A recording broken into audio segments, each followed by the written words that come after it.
आप सभी विद्यार्थियों का इस चैनल पर हार्दिक स्वागत है। इस टॉपिक में हम यूपी बोर्ड परीक्षा क्लास 10th के सामाजिक विज्ञान पाठ 1 के यूरोप में राष्ट्रवाद के सभी महत्वपूर्ण लघुत्तरीय प्रश्नों को समझेंगे। इस टॉपिक में केवल वही प्रश्न दिए गए हैं जो आप एग्जाम में अधिकतर प्रश्न पाएंगे। तो आइए बिना रुके हम इसे शुरू करते हैं। और जो बच्चे इस चैनल पर नए हो कृपया चैनल को सब्सक्राइब कर लें, जिससे कि इसी तरह के इम्पॉर्टेंट टॉपिक आप पाते रहें। अब हम लघुत्तरीय प्रश्नों को शुरू करते हैं। पहला जो आपका प्रश्न है, राष्ट्रवाद क्या है? राष्ट्रवाद क्या है? तो सामान्य अर्थों में राष्ट्रवाद का अर्थ है अपने राष्ट्र के प्रति सोच और लगाव की भावना का विकास करना है। दूसरे अर्थों में राष्ट्रवाद एक ऐसी भावना है जो किसी विशेष भौगोलिक, सांस्कृतिक या सामाजिक परिवेश में रहने वाले लोगों में एकता की वाहक बनती है। यानी राष्ट्रवाद से हमारी सोच और हमारा लगाव बढ़ता है और उसके साथ साथ जहाँ पर हम रहते हैं वहाँ की भौगोलिक, सांस्कृतिक और सामाजिक परिवेश में एकता आती है। अब अगला आपका प्रश्न है, यूरोप में राष्ट्रवाद को फैलाने में नेपोलियन बोनापार्ट किस तरह सहायक हुआ? उत्तर है, यूरोप में राष्ट्रीयता की भावना के विकास में फ्रांस की राज्य क्रांति के पश्चात नेपोलियन के आक्रमणों ने महत्वपूर्ण योगदान दिया। फ्रांसीसी क्रांति ने राजनीति को अभिजात वर्गीय परिवेश से बाहर कर उसे अखबारों, सड़कों और सर्वसाधारण की वस्तु बना दिया।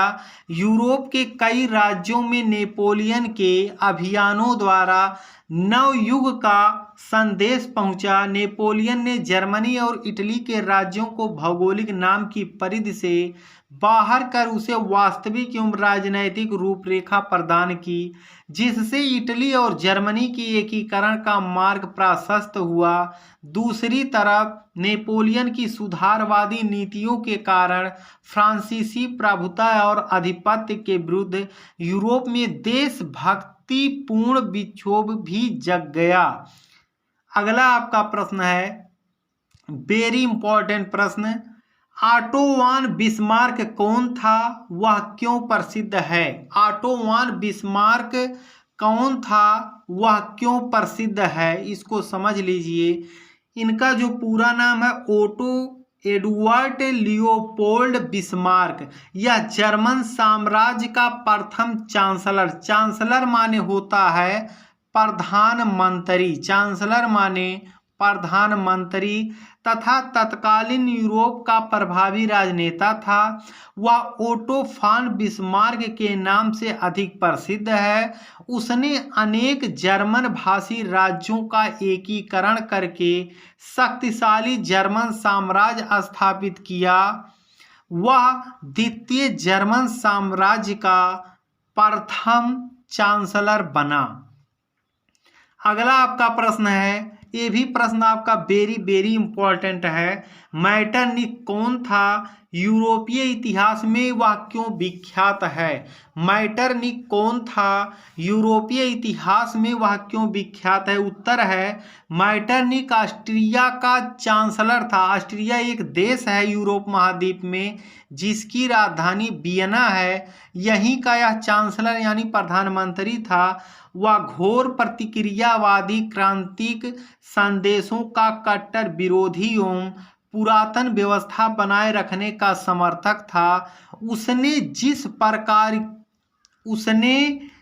प्रकार की व्यवस्था यूरोप में स्थापित की उसे मैटरनिख व्यवस्था कहा जाता है। अपनी इसी व्यवस्था के कारण वह यूरोपीय इतिहास में विख्यात यानी प्रसिद्ध हो गया। अगला आपका प्रश्न है, इटली के एकीकरण में काबूल की भूमिका का उल्लेख कीजिए अथवा काबूल का संक्षिप्त परिचय दीजिए।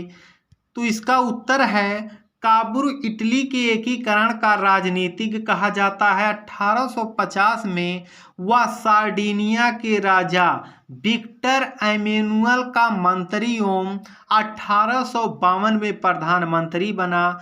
उसने सैनिक और आर्थिक सुधारों द्वारा सार्डिनिया की स्थिति सुदृढ़ की। पेरिस शांति सम्मेलन में उसने इटली के एकीकरण का प्रश्न उठाया और 1859 में ऑस्ट्रिया को पराजित कर काबुल ने लोम्बार्डी पर भी अपना अधिकार कर लिया। अगला आपका प्रश्न है, गैरीबाल्डी कौन था? इटली के एकीकरण में उसकी क्या भूमिका थी, अथवा गैरीबाल्डी के कार्यों की चर्चा कीजिए। तो इटली के एकीकरण का द्वितीय जो चरण है वह गैरीबाल्डी की तलवार ने पूरा किया। वह युद्ध की नीति में विश्वास करता था। उसने सशस्त्र युवकों की एक टुकड़ी बनाई जो लाल कुर्ती कहलाए।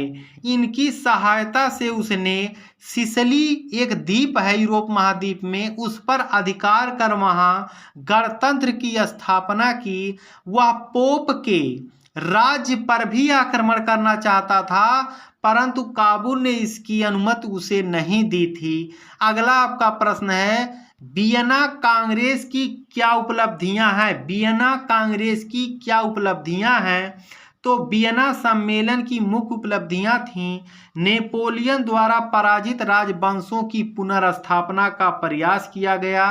फ्रांस और स्पेन में बूढ़े राजवंश को फिर स्थापित किया गया। फ्रांस में लुई 18वां को राजगद्दी सौंपी गई। इटली में ऑस्ट्रियाई राज परिवार को सत्ता सौंपी गई। नेपोलियन द्वारा स्थापित 39 राज्यों के जर्मन महासंघ को भंग नहीं किया गया। इस प्रकार वियना सम्मेलन व्यवस्था द्वारा यूरोप में राजनीतिक परिवर्तन कर पुरानी सत्ता को बहाल किया गया। अगला प्रश्न है जो कि वेरी वेरी इंपॉर्टेंट है, जर्मनी के एकीकरण के लिए बिस्मार्क ने कौन सी नीति अपनाई? उत्तर है प्रसा। यह एक आपका देश है यूरोप महाद्वीप का। प्रसा का राजा विलियम प्रथम ने प्रख्यात राष्ट्रवादी और कूटनीतिक बिस्मार्क को अपना प्रधानमंत्री यानी चांसलर नियुक्त किया। जर्मनी के एकीकरण के लिए बिस्मार्क ने रक्त और तलवार की नीति अपनाई। सबसे पहले बिस्मार्क ने आर्थिक सुधारों के द्वारा प्रसा की स्थिति मजबूत की। इससे सैनिक शक्ति सुदृढ़ हुई। प्रसा के एकीकरण के लिए उसने डेनमार्क, ऑस्ट्रिया तथा फ्रांस के साथ युद्ध किया। इसके परिणाम स्वरूप ही यूरोप के नक्शे पर एकीकरण जर्मन राष्ट्र का उदय हुआ। तो इसमें जितने भी प्रश्न हैं वो वेरी वेरी इंपॉर्टेंट है। आप सभी लोग इसको कॉपी में नोट कर लें, जिससे कि एग्जाम के समय आप इस सामाजिक विज्ञान विषय की तैयारी अच्छे से कर सकें। इस चैनल पर आपको क्लास 6 से लेकर 12 तक के विद्यार्थियों यूपी बोर्ड से जो हैं सभी विषयों की तैयारी बहुत ही अच्छे से करवाई जाएगी। आप सभी विद्यार्थियों का वीडियो देखने के लिए धन्यवाद।